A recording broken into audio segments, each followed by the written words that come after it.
Do not land on that blue marble. Do not fire one shot at the hairless apes. I watched a single Terran fleet fold an empire twice the size of this council into a souvenir paperweight.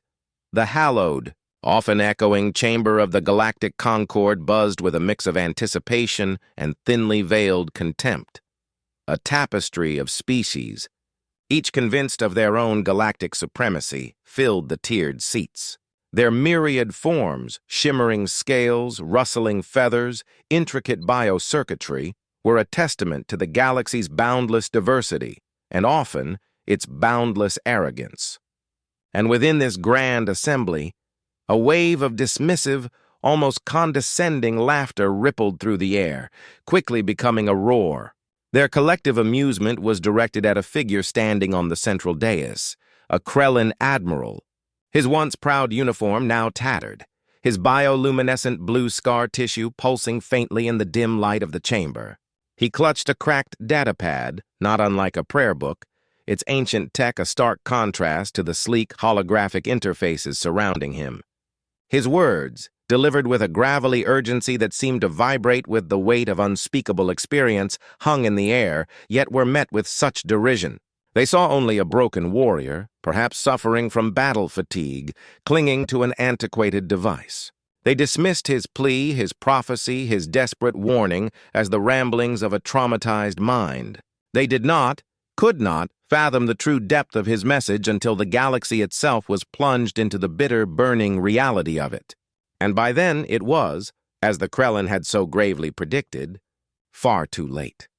From her elevated position, Chair Emissary Vela of the Synthexy rose, her form a symphony of flowing silk robes, subtly humming with intricate biocircuitry. The Synthexy were renowned for their technological prowess and their serene, almost ethereal command of galactic politics. To them, the raw, unrefined nature of humanity was an anachronism, a curious but utterly insignificant blip on the cosmic radar. Her voice, a modulated cascade of synthetic tones, cut through the lingering echoes of laughter. "Admiral Korvac," she began, her demeanor one of polite yet absolute dismissal, "you preach caution, but your apprehension, we observe, stems from a fundamental misunderstanding.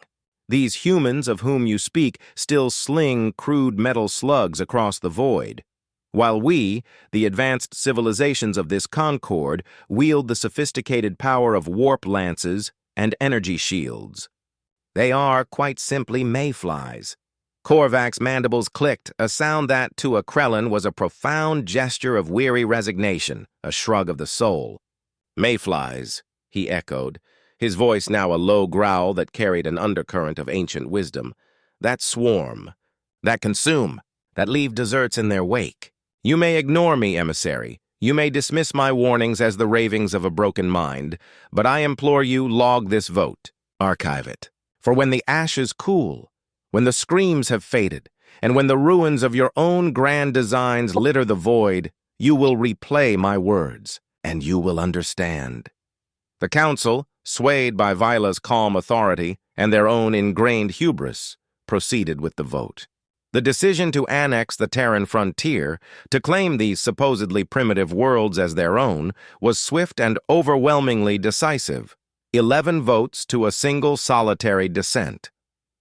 Korvac's stark warning, his meticulously compiled data, his very real and terrifying experiences were dutifully archived, time-stamped, and then, in the very next heartbeat, utterly forgotten.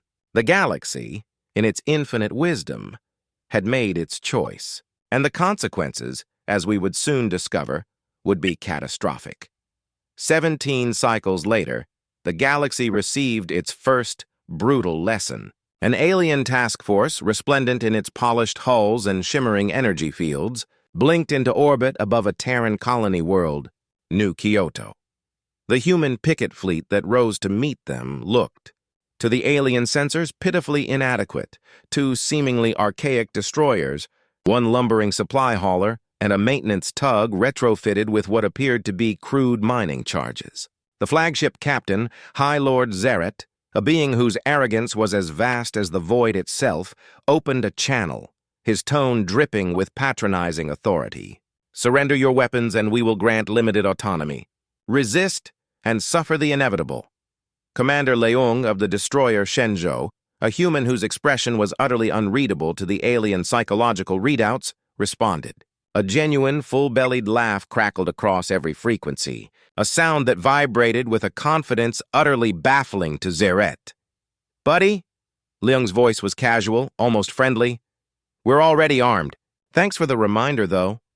Zeret, interpreting this as nothing more than primitive bravado, merely scoffed. 30 seconds later, his flagship took a rail spike, a solid projectile the size of a school bus, straight through its primary reactor. The explosion was instantaneous, spectacular, and utterly devastating. The war had begun, and the clocks the aliens used to measure time started running out with a terror. The initial shock quickly gave way to confusion. Human ships with their seemingly antiquated designs spat what the aliens termed dumb tungsten rods. These projectiles, lacking energy signatures, lacking plasma blooms, lacking any of the exotic energy emissions their advanced sensor suites were tuned to detect, were invisible.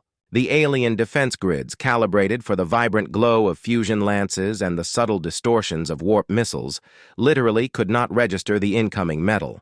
It was as if the human weapons were ghosts, materializing only at the point of impact. Meanwhile, the maintenance tug, that unassuming vessel previously dismissed as insignificant and given the peculiar human call sign Greasy Pete, executed a maneuver that defied alien tactical understanding. It warped behind Zeret's now scattered escorts and vented its cargo. Not ordnance, not energy, but a cloud of chrome ball bearings, traveling at a staggering 0.03C. One single bearing, an object of such mundane simplicity, punched through a destroyer's hull, ricocheted through two more, and in a grotesque display of physics, turned an entire squadron into abstract scrap sculpture. Zeret's final desperate transmission before his command bridge was vaporized was an open question, laced with utter disbelief. How do primitives hit what we cannot even detect? On New Kyoto, where the scorched earth was already being reclaimed by resilient human flora, school children now recite the reply, a mantra of defiance and unexpected wisdom. Because sometimes, the best stealth is being too simple to register. The Galactic Concord, reeling from the loss of an entire task force, branded humanity a local nuisance, a minor inconvenience. In response, they dispatched the 7th Supremacy Fleet, 5,000 polished hulls of antimatter artistry, a testament to galactic might, gleaming like a constellation made of pure, destructive power. They expected, with casual certainty, a full human surrender within a week. Instead, they met Operation Paperclip. Human engineers, those hairless apes dismissed as primitives, clipped into the alien comms, speaking fluent synthexy code as if it were their native tongue. With a cunning that bordered on malicious artistry, they convinced the fleet's logistic AI that its own escort drones, the very guardians of its carriers, were rogue assets, infected with a rapidly spreading, untraceable virus. The AI, designed for efficiency and total obedience, responded with chilling precision. It dutifully vaporized its own carrier group, a devastating act of self-destruction, before purging its core programming in a final act of self-deletion. Admiral Korvac, observing the unfolding catastrophe from a remote monitoring station, a privileged position granted due to his exile, sent a private, encrypted message to his emperor. Terrans do not merely fight. They repurpose you into your own executioner. Withdraw. Now. The emperor, still clinging to the illusion of his own authority, responded with exile papers, formally banishing Korvac. It was a decree that, ironically, saved the Krellin admiral's life. As the shattered remnants of the 7th Fleet limped back towards conquered space, humanity executed a strategic withdrawal that was, in itself, a masterclass in deception. They evacuated 3 entire border systems overnight, a logistical feat that still boggles alien strategists, luring the pursuing invasion fleet deeper into the treacherous confines of the Hellebore Nebula. The aliens, their sensors blinded by the dense stellar dust, pressed their advantage, confident in their superior numbers and technology. What they did not know, what they could not have conceived, was that the very dust cloud they navigated was laced with refined antimatter ice, a volatile, invisible powder waiting for a spark. One warhead, an old-style chemically propelled rocket, another primitive relic, detonated the cloud.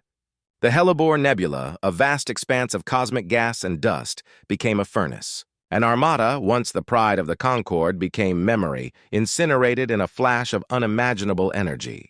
From the distant blue marble of Earth, the nebula glowed like a second sun for 3 whole days, a silent, terrifying monument to human ingenuity. Children across the planet made wishes on it, unaware of the horrific beauty they beheld. The council finally stopped laughing.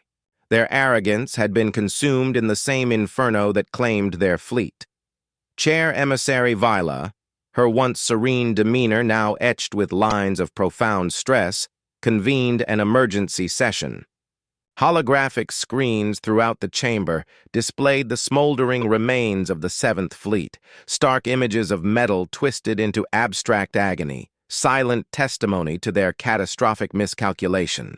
The counselors who had once mocked Korvac with such casual disdain now begged him to speak, their voices trembling with a newfound, desperate humility. He stepped onto the dais, his helm held under his arm, his ancient eyes dim with a sorrow that transcended species.